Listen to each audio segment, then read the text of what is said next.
Health officials there are recalling 800,000 swine flu vaccines intended for children. They say their efficiency wears off after a short period of time. Now, it comes as vaccinations against H1N1 become available to any American who wants it. Our correspondent Priya Sridhar is in our Washington studio tonight. Priya, hi. This recall must have some people wondering what the whole point is in taking these vaccines. What is the feeling over there?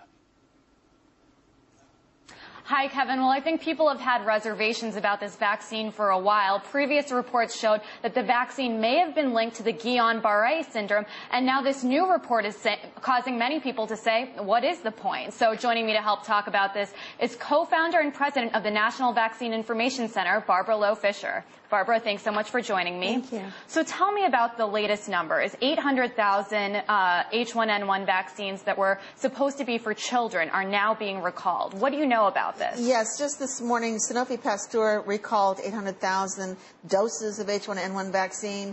We think that it's a mercury-free vaccine, the single-dose vials. I haven't confirmed that. But if that's true, that means that those children are going to be getting the multi-dose vial of vaccine that contains mercury. And, of course, mercury is something that a lot of parents in this country have been very concerned about giving their children through vaccination. And the issue is a lot of people in this country are not taking the H1N1 vaccine. There's going to be potentially a surplus of vaccine that will then have to be disposed of. If it's in the multi-dose vials that contain mercury, it will have to be disposed of under hazardous materials regulations, hazmat regulations, because you can't dispose of mercury in this country, mercury-containing vaccines, by pouring it down the drain or throwing it into a regular garbage can. You have to undergo hazardous material regulations. And what are some of the concerns with the mercury? Well, the mercury has been associated with brain injury in children, regression in children who have gotten these vaccines, regressing into autism. It's very controversial. The government denies that mercury has anything to do with these children's autism. But in 1999, our Environmental Protection Agency and the Food and Drug Administration directed the vaccine manufacturers to take mercury out of childhood vaccines. But the flu vaccine in multi-dose vials contains mercury. And so I'm wondering what's going on here with recalling these 800,000 doses of potentially mercury-free vaccines, and what's going to happen to the children who are going to get the mercury-containing vaccines. Okay, and I want to talk to you about the latest numbers here. The latest numbers I've seen are 10,000 American deaths because of H1N1 since April. But many people are saying that, you know, this pandemic isn't as deadly as the Spanish flu pandemic back in the early 1900s. What's going on? Why are we so concerned about this? Well, you know, there was a report issued last week out of Harvard, and one of the authors stated this may be actually the mildest influenza pandemic in history. It is showing to be not as lethal as other influenza pandemics like the 1918 or others that have occurred in this century.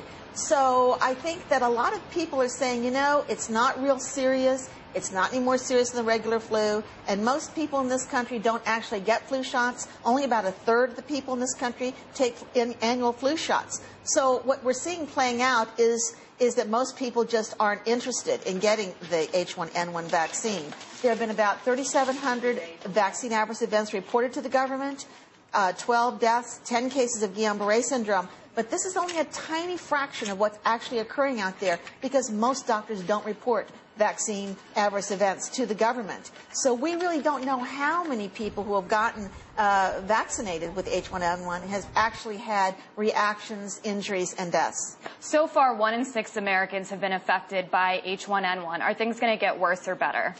All indications are this virus is not mutating. It is not any more dangerous or deadly than regular seasonal influenza.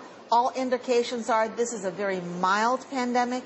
And so there's no indication it's going to get any more serious. I think you're going to see a low uptake of this vaccine in this country. And I'm hearing reports from around the world that actually in England, in France, in Italy, and other countries, there's also not a lot of interest by the people to take this H1N1 shot. Well, we'll certainly keep you guys updated on everything related to the swine flu from here in Washington, D.C. But for now, it's back to you, Kevin. Hey, Priya, at least a little bit of good news there, that this pandemic not as bad as they initially thought it may have been. Good to hear from Loe Fisher.